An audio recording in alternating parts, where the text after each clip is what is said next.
Hello, it's Monday morning. We're headed to the Metropolitan Museum of Art. and there are 4 paintings I want to check out for sure. And then maybe head over to Roosevelt Island if it's open. I don't know the schedule. And when we're at the museum, just see what we see besides those 4 paintings. So let's do it. Enjoying the serene like park with an ambulance in the background. A shirtless man just ran by, yet I feel it is too cold for that. But if I looked like him, I probably would as well. Well, hell. I forgot that there were hills in this park. I've lived a very sedentary life the last couple of years. Sedentary. See, I can't even speak. I can't even spoke. Anyway, we're halfway there. Which reminds me of Gossip Girl. They have some kind of Walt Disney inspired exhibits.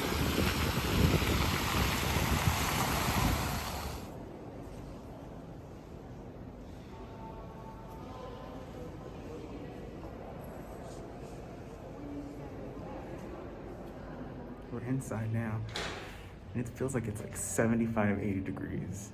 It is too hot. But check this one out, it's glowing. Here's one I learned about, Degas.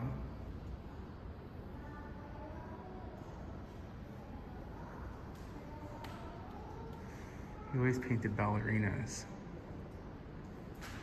And he showed there was a room like it to look like it recedes. Looking for Picasso, and in the process found this Art Nouveau sitting room, I believe.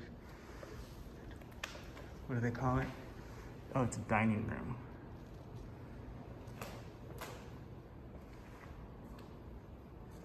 Really cool design.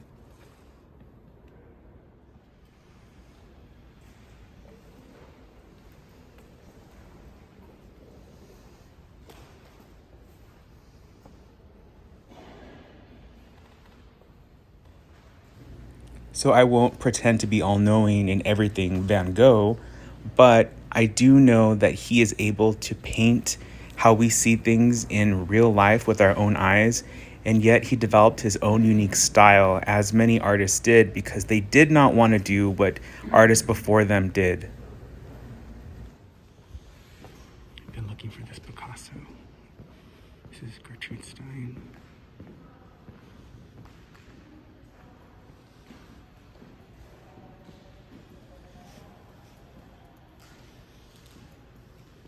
She was a lesbian. And she used to have cool parties. Picasso was her friend, and he inspired her because her and her girlfriend threw many lavish parties for the outsiders. This is one of those paintings you see in museums and you're like, who cares? But this was an innovative way to present art, and it was done so by Jackson Pollock, where it was almost a very vigorous circling of his canvas, pouring the paint, and you can see the pathways that the paint brush, or even like a stick, he would just drip the paint onto it. And it was very, see, going around the edge, and he would just let it all go. And it was just very unique. And it's one of those things where it's like, is this really art? I don't know, but he was kind of breaking the mold. If you ever see a painting where there's a bunch of dots and it looks like it's moving, it's done by this artist, Bridget Riley. And right here, it seems like they're kind of vibrating with each other. You know, like those dresses from the 60s with like black and white checkerboard? It came from her paintings, even though this is a different color. You know, we're just hanging around the museum, looking for new friends.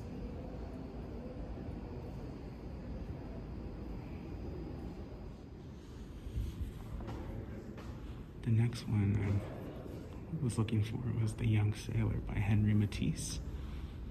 And he painted with a technique called fauvism.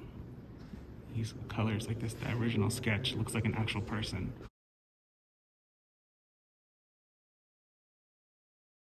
This is done on purpose, obviously. Picasso, 1911. The artist would get bored, so they would switch styles. This is Cubism.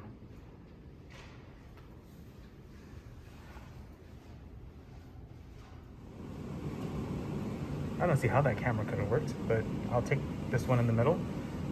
Like, I don't see like a shutter or lens. I mean, the whole thing, the lens. And like, this is a really cool looking clock, but how do you like see? Or is it a... It's like a table clock. Table. Or is it a thermostat?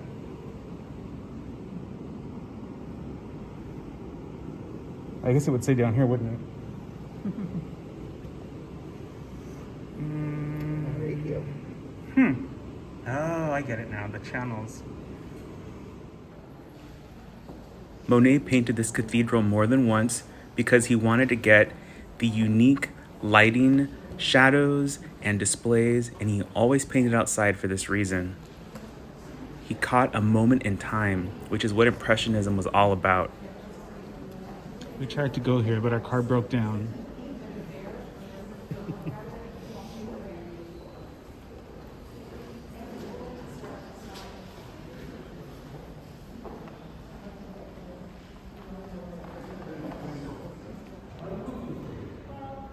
This is 1867. He's still painting like everybody else, and then he changes. This is still 67. Like distinct lines, but then in 1880 he does his own thing.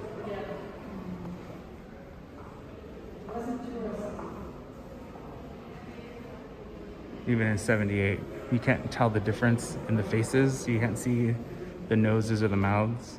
Well, we spent about 2 hours and found the paintings I wanted to see and others, and now we're hungry.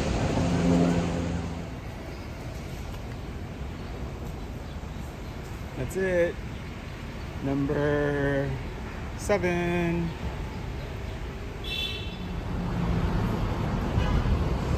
All right. Made it to what I believe is 60th and 2nd Avenue. We're looking for the tram entrance to get to Roosevelt Island. Well, apparently you need a Metro card, which we have not been using. We've been using our phones, but we have to buy one for this. Hopefully you don't have to pay to come back. No, this is, yeah, we're in. You do? Okay. That's why I put the 550. Oh, got it.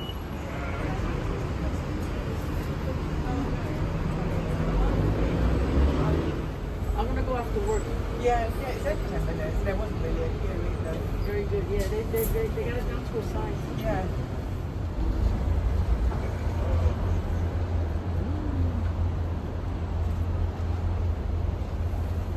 How you doing? So I guess I'm gonna work with you tonight. Because a nurse told me when I was taking CPR training that because of the Now, this is probably the most serene moment other than times in Central Park. We're in New York, but we're not. This is considered New York, I believe. We live on this island. There's a hospital here. We're gonna go see the ruins. They treated smallpox, I believe.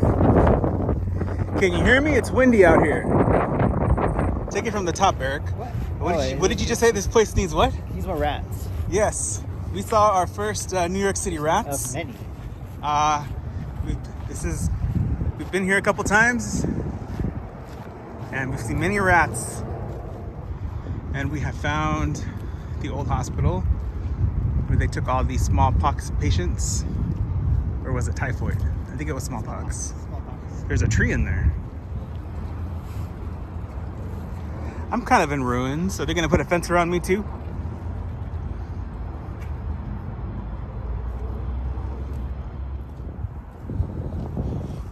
Look at this. I didn't realize this was here. I wonder. Oh, I think there was a picture of it. You think you have to go up the stairs to see what's on there.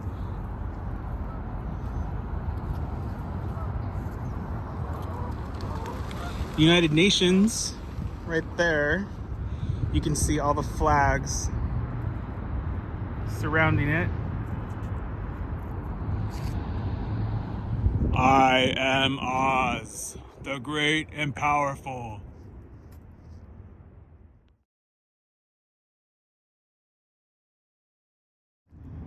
On a more serious note, this is the exact spot that little orphan Annie influenced FDR to create the New Deal. Thank you very much. You'll get an A on your history test.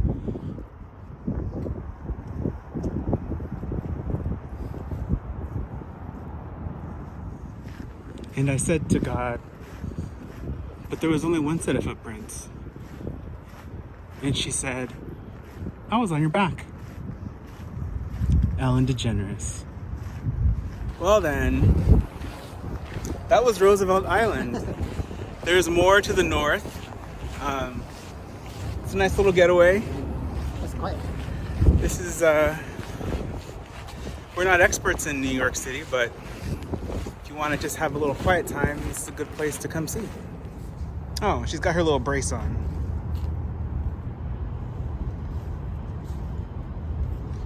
Thank God for the vaccine, right?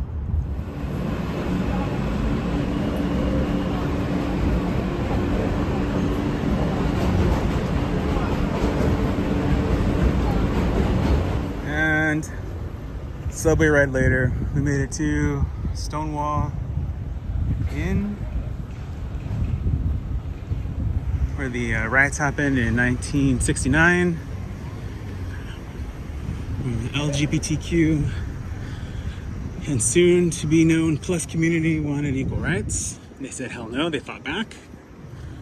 Most importantly, those fighting back against the police raid, leading the fight was Marsha Johnson, and she was a trans female of the time, and her story goes unnoticed. She was found dead in the Hudson, and it's just quite a sad story that trans citizens and people around the world go through this persecution. And so as we sat here, we remembered that. I love that along the sidewalk, they're just selling the trees, and it's adorable. Final morning in the Upper West Side. Got all our stuff. We are about to head out, catch a taxi, take us to Penn Station, and heading to Philadelphia to see our pals. One last glance at the city. I believe we just left Columbus Circle at this moment, and our taxi driver was so cool. He was not having it. People were trying to cut him off on bicycles, and he was like, hey, you trying to kill yourself? Get the hell out of the way. It was just so fun, and he got us there in a real record time, I have to say.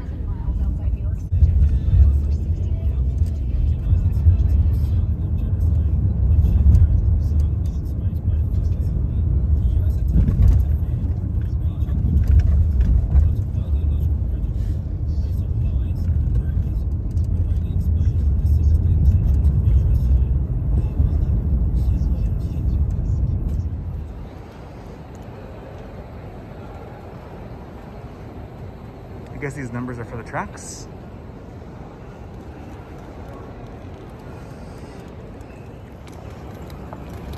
Amtrak provides passengers to please take all of your personal belongings. Please.